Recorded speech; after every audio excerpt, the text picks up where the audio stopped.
So, Captain Bilal, I think we met last year in one of the focus group. Yeah, it's almost a year now. Yes, almost a year, exactly. Exactly. And the minute you spoke on that focus group, you took my attention big time. The way you spoke and how you changed the positions in life was really nice to hear. And the minute I saw your background, especially on the procurement aspect, where I am a true believer that the procurement is a very important pillar in any business, especially these days as well, same as finance.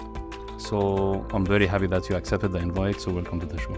Thank you very much, and thank you for having me there.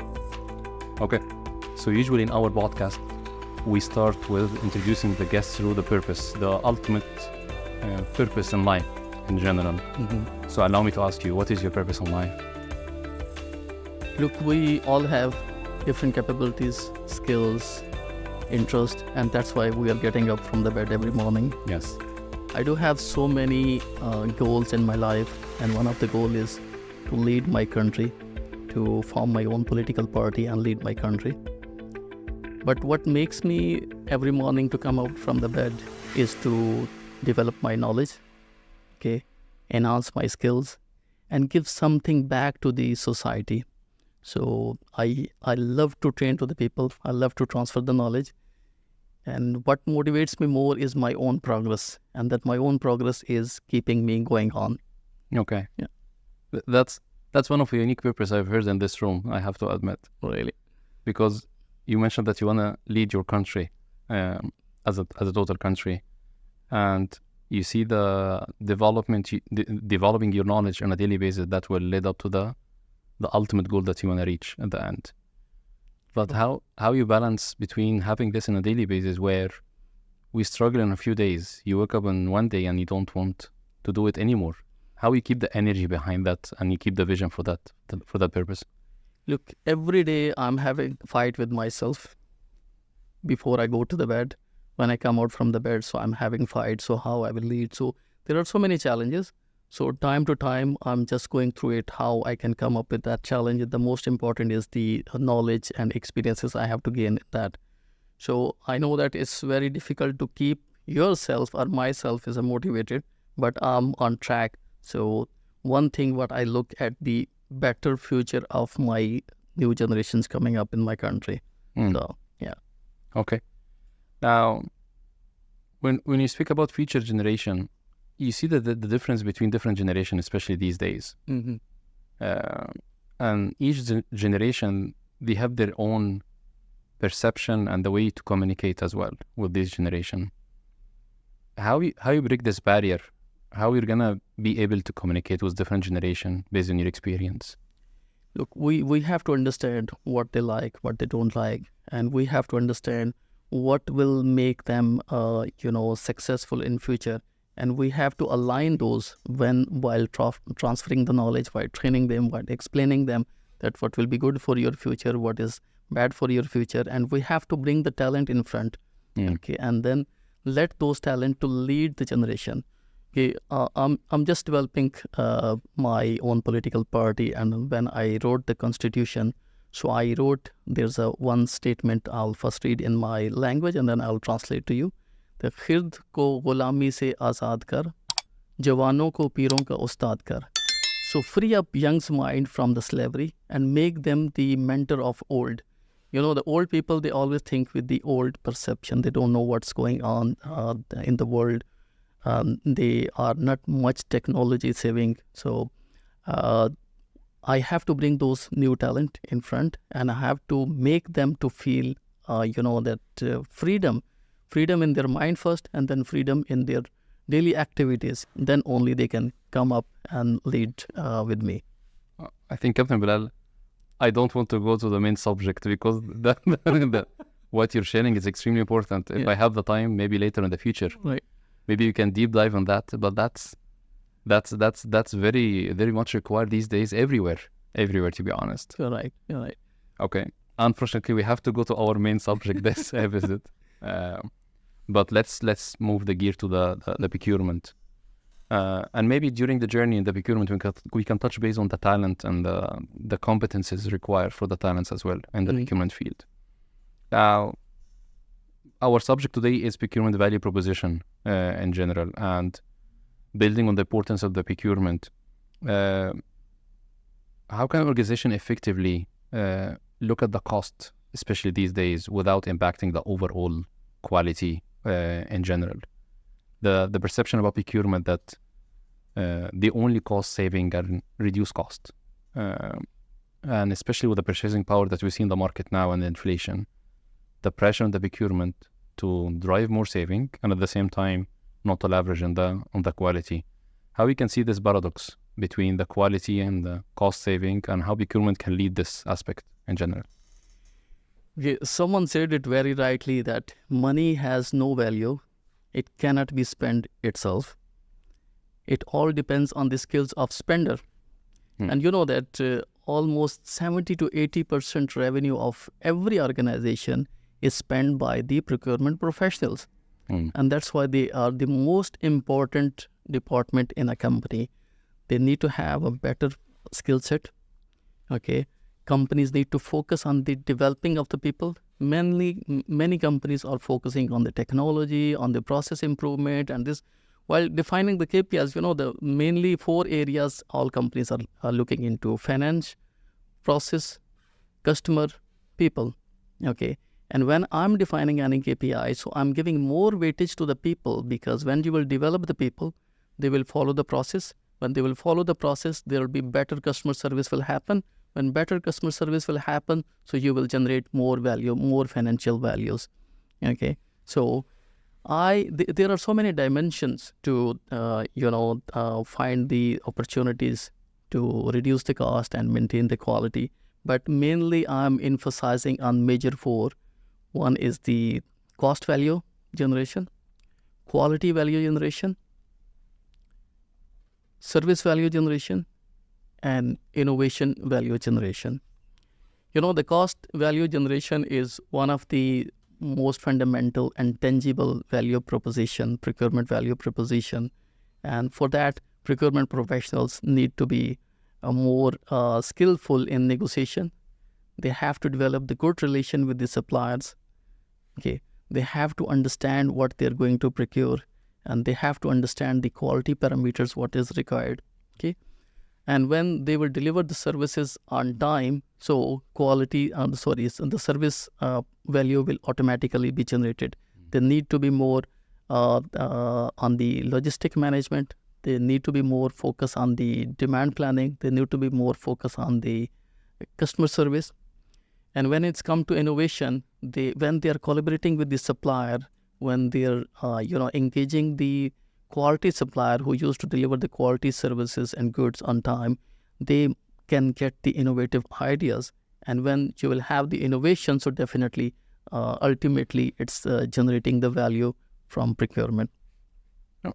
That's very good. I just want to touch base on one of these. When it comes to innovation, the consumer, me and you as a consumer, are getting more fragmented in terms of their need, more customized. Yeah. And now doing business is like before. Before you have a single product, 2 different products. Then you have a mass procurement behind that to reduce the cost. Then you have an easy process to produce and sell to the customer.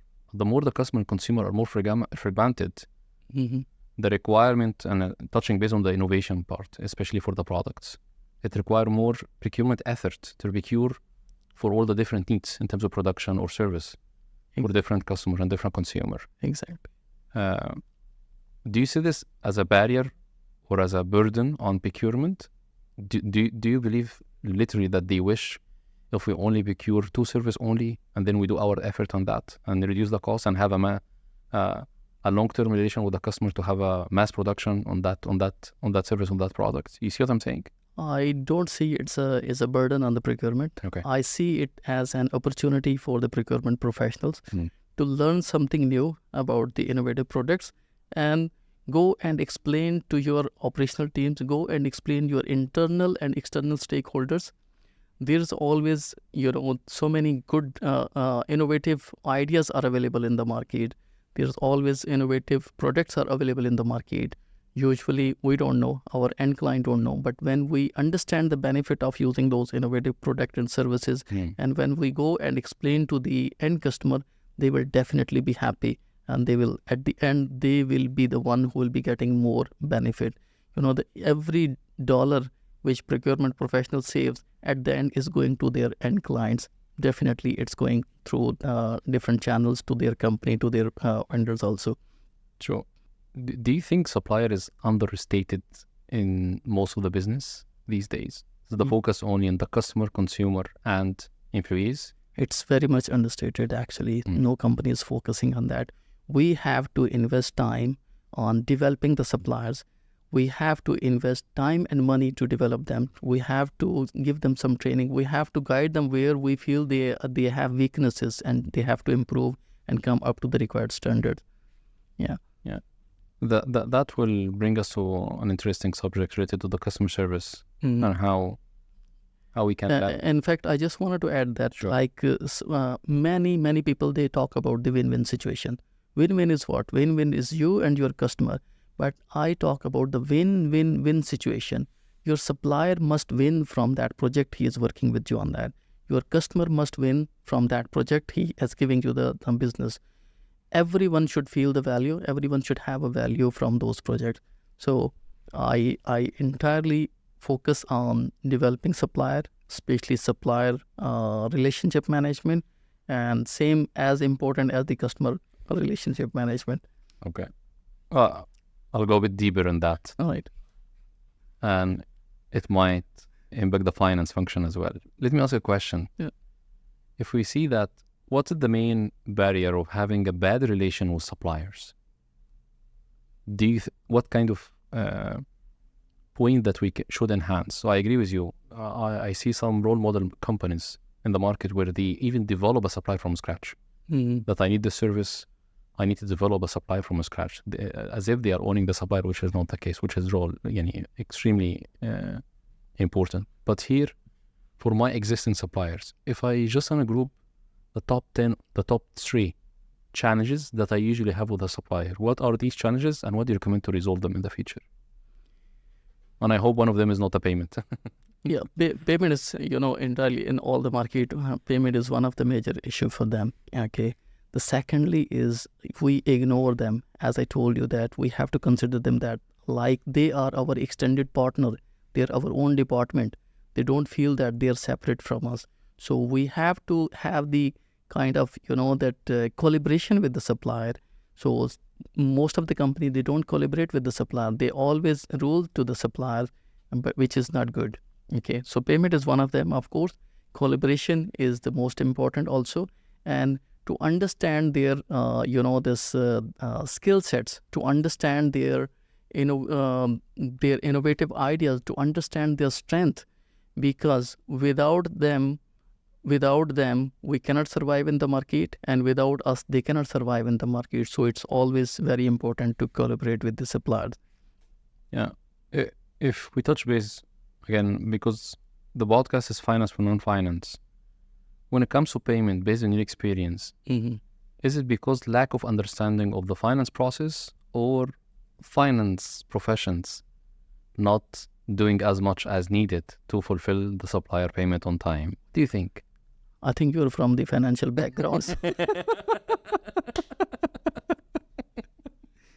You're from the financial background. Is the most important is the financial people. They don't feel them their own. They don't understand their pain also. So look, if vendor will get the payment on time, okay, so he will give salaries to his staff on time. He'll give incentive. If you will keep procurement people will keep enough margin for him, he will give incentive to his employees. When the employees are happy, they're getting salary on time, their suppliers are getting a payment on time, and their staff is getting salary and incentive on time, they will do the good job. When they will do the good job for your projects, at the end, your end client will be happy. So I don't think that we have to work on the customer satisfaction. We have to work on the customer happiness, and not only customer happiness of everybody involved in this whole supply chain. So finance people are the main issue, the main reason. Yeah, so out of context, I think if we have a procurement for non-procurement, Mm-hmm. and then we go and explain to the entire business, including finance, Mm-hmm. the importance of having the payment on time, for example, and what kind of impact as a finance business partner that will leave the business in a much better position, better in negotiation, better in terms of working capital for the supplier, and better in terms of availability of stocks on time, because any delay on that process will impact the end chain. But at the same time, maybe finance people, they need to communicate their policy in terms of payment. What are the procedures required to do the payment on time? It is two-way street, but I hear what you're saying. Yeah. I know what you're saying, exactly. But both, they need to collaborate together. Procurement need to give the hand to the finance and explain to them the importance of having the payment on time. But at the same time, finance, they need to share their requirement to make it happen in terms of payment on time. But that's interesting discussion from a finance for non-finance lens. If I want to touch base on that before we go to the next section, do you see procurement professions, they are fully equipped and informed with the impact of their daily decision on the procurement side on the financials? Or do you see an area of improvement here within the procurement community? It's kind of, maybe we are still at the halfway. I'll just give you the background that how procurement evolution happened. Earlier, many procurement people, they were just focusing on assuring that delivery is happening on time. Okay. Then some evolution came and they started talking about the price negotiation to justify their cost. Earlier, procurement was considered as a cost center, not the profit center. But I can prove that procurement can make more profit than your sales and marketing department. Procurement can make more profit than your other departments.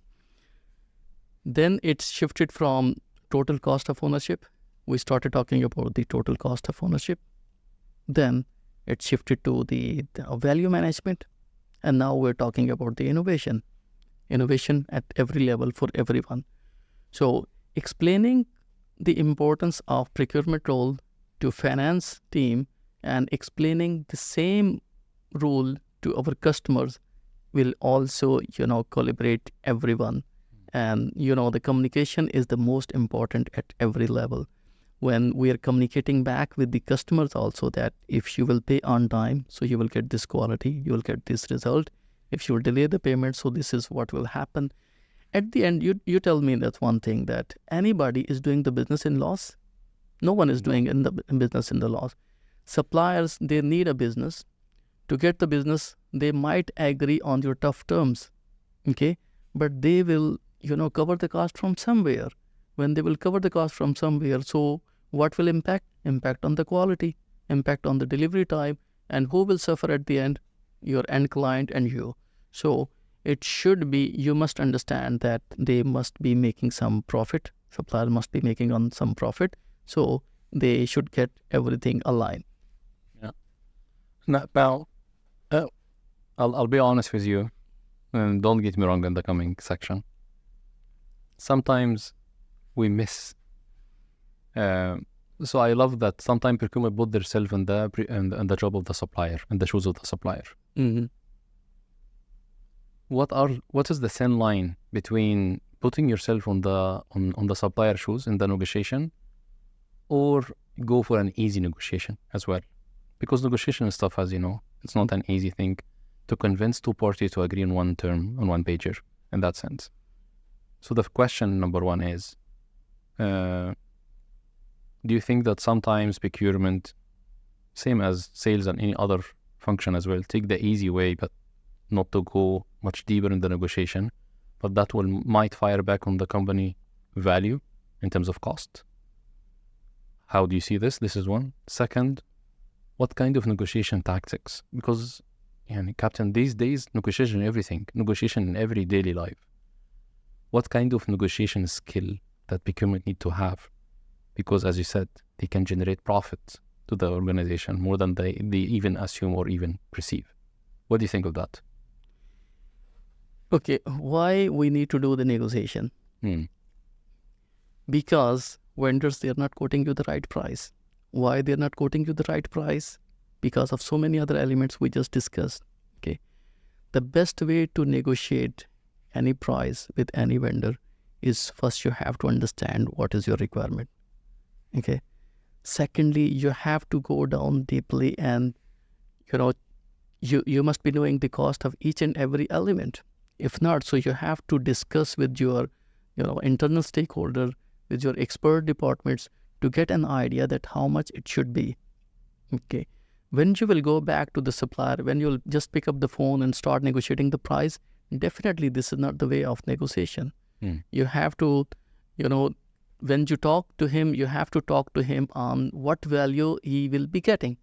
Like, negotiation has two lines. One is you have to grab everything for you. One is you increase the pie size and everyone should get the benefit. So putting yourself in supplier shoes is also very important, and understanding what actually you are looking for and what should be the cost of that and what should be the nominal margin for the vendor. When you will communicate with them, so definitely you will get the better price. If you cannot get the better price because of maybe the supply shortage or some other reason, so you can negotiate so many other things, like you can negotiate on the warranty period, you can negotiate on the delivery timeline, you can negotiate on like what will be the freebies at the end, you can negotiate payment terms, you can negotiate on the rebate at the end of the year, how much business you're giving to the vendor. So those all are the very important parameters while negotiating the price. Okay. And definitely that will impact positively on the company financials. Exactly. Reducing the cost. I'm looking and for then that, yeah. finance people would be happy. So you mentioned innovation in many sections during the podcast. But since innovation is impacting all life touch points across all the value chain for all functions, how do you see innovations impacting procurement as a function itself in terms of how they can do their job better using the technology as well, in terms of innovation, how they can procure better deals and better quality and better customer satisfaction as well? Yes, look, for the innovation in the procurement, the most important is we have to do the data analytics. We have to see the trends. We have to monitor, the spend. We have to monitor the supply performance. We have to see what's going on in the world. Like I mentioned the technology. I mentioned the innovation hubs. In one of my company, we develop an innovation hub. If anyone, any supplier or any employee is coming with any innovative idea, we're discussing. Procurement need to attend the innovation workshops. Okay. They need to engage the supplier. They have to go to the supplier premises. They have to attend the different exhibitions. Okay. And in terms of the technology, the technology transformation is very, very important now in the procurement, because you will have the complete everything, the end-to-end pictures. There's a AI, IoT, blockchain. There's so many technologies are there. Procurement need to follow all those, and those will be benefiting at a larger scale. Okay. For example, if you're transferring to any extended ERP. So earlier people, they were working only inside the company is ERP. Then they have the integrated ERP, which is communicating between the departments. And now when you will extend this ERP among the suppliers, so you will know their behavior. So supplier will know well in time what your requirement is coming up, and they will start production, or they will start arranging, they will start their procurement process, and they will keep the things, goods and services ready for you. So one of the thing is the technological transformation. Okay, using all technological tools to enhance the procurement efficiency and the effectiveness. That's very interesting, Captain, because here we have the ERP extended to the vendor and the suppliers. Yeah. So one, there is no misunderstanding of the requirement. It's black and white. It's a notification to their system if they are onboarded in your system. This is one. Exactly. There is a timely communication as well. So there is no rush, like going back to procurement, please help us. We need this immediately to be resolved. The system is automatically calculated the lead time, and we have this notification of the supplier. And the supplier will be, the supplier satisfaction will increase because they feel that they're part of the organization. They are onboarded in the same system. It's not like dealing with the supplier, as you said before, as an external party. It's part of the partner to the business, and make sure that they are well known of the requirement early enough, so they can serve the right product on the right time at the right cost, as well as build the agreement. Very true. Very true. See, when it's integrated, when its extended system is working between your company, your supplier, and even the customers also, so everyone will be aware what's the status of their production, what's the status of their supply, and instead of following up through emails, over the phone, on WhatsApp, and going personally, so and it will eliminate a lot of the paper consumption also, so we can focus on the environment side as well. I agree. Okay, so earlier I was seeing there's a bunch of papers on all the desk, and now most of the offices are clean. In my office, on my table, there's no single paper. Even I don't have the dustbin. Okay. We have a central dustbin. If I need to throw something, I avoid to do the wastage. I have to go out and put there, because when I'm coming out from the chair, so it's also is healthy for me. So I'm getting the fresh blood circulation. So anyway, so coming back to the I fully agree with you. Yeah. Coming back to the technology is very, very important for the procurement professionals. Yeah, you brought my attention to the environment impact. I'll keep this question for later, but for now, you mentioned AI and IoT as well, Internet of Things, which is getting so much attention as we speak now, and AI is the future. Do you think, because AI is impacting all functions as well, not only procurement, but do you think AI, one, will impact procurement, their daily job, their life? How?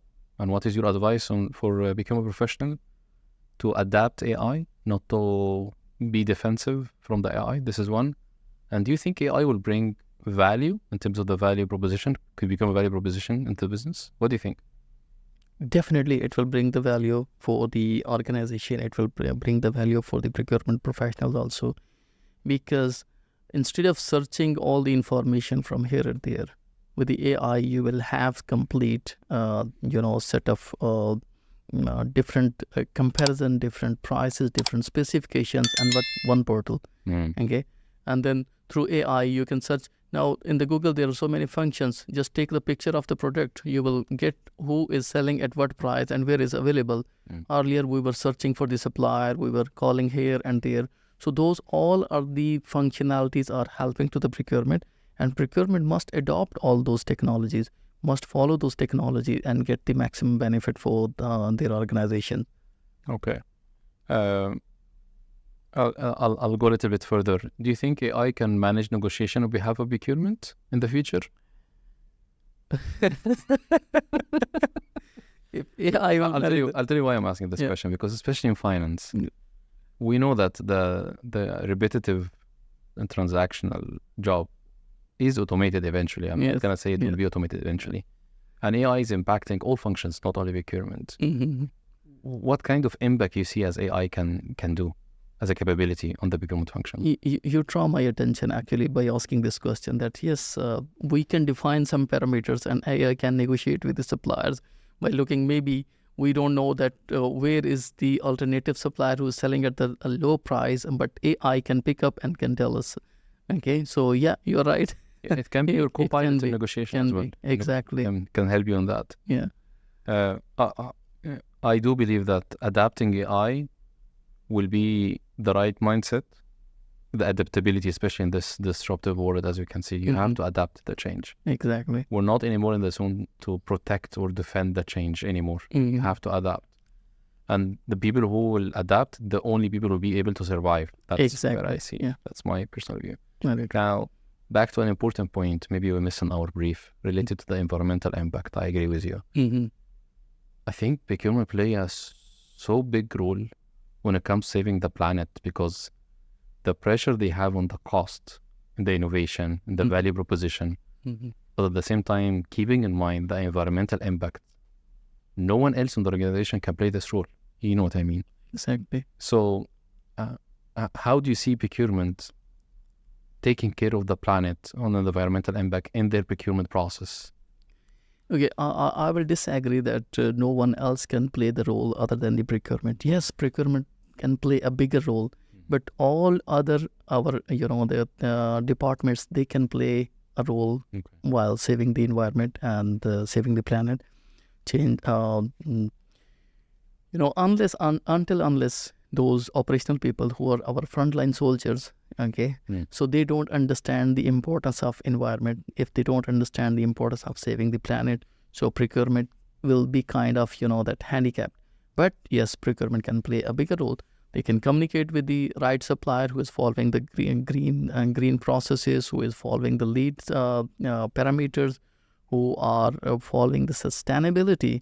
Okay, so procurement can select those suppliers and can incentivize those suppliers also, and get some educational knowledge from them and transfer that knowledge to our operational teams. So procurement can definitely play a bigger role in procuring the environmental friendly products and services, and passing that benefit to the overall society, overall planet also. I agree.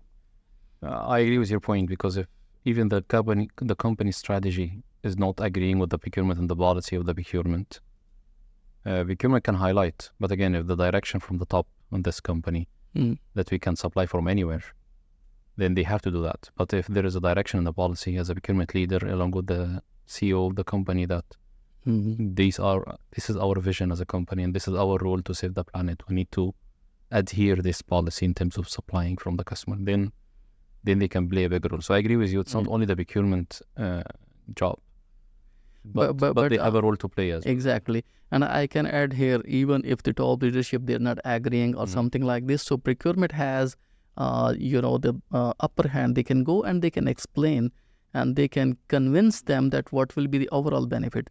Initially, it looked like that bringing the environmental friendly products and services will be costly, but at the end, you are having more intangible benefits.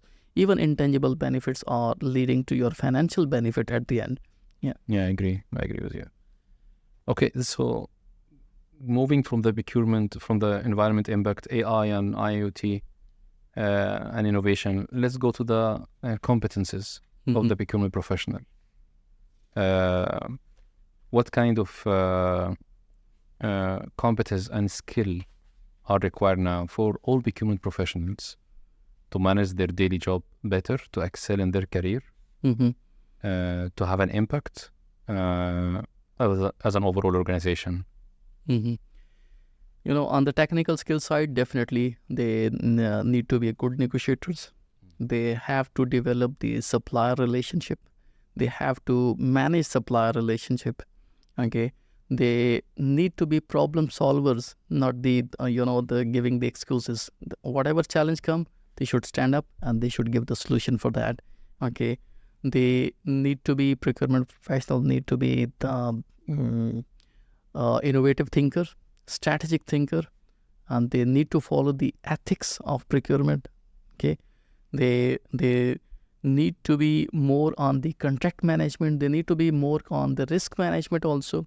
Risks are everywhere, and we have to live with those.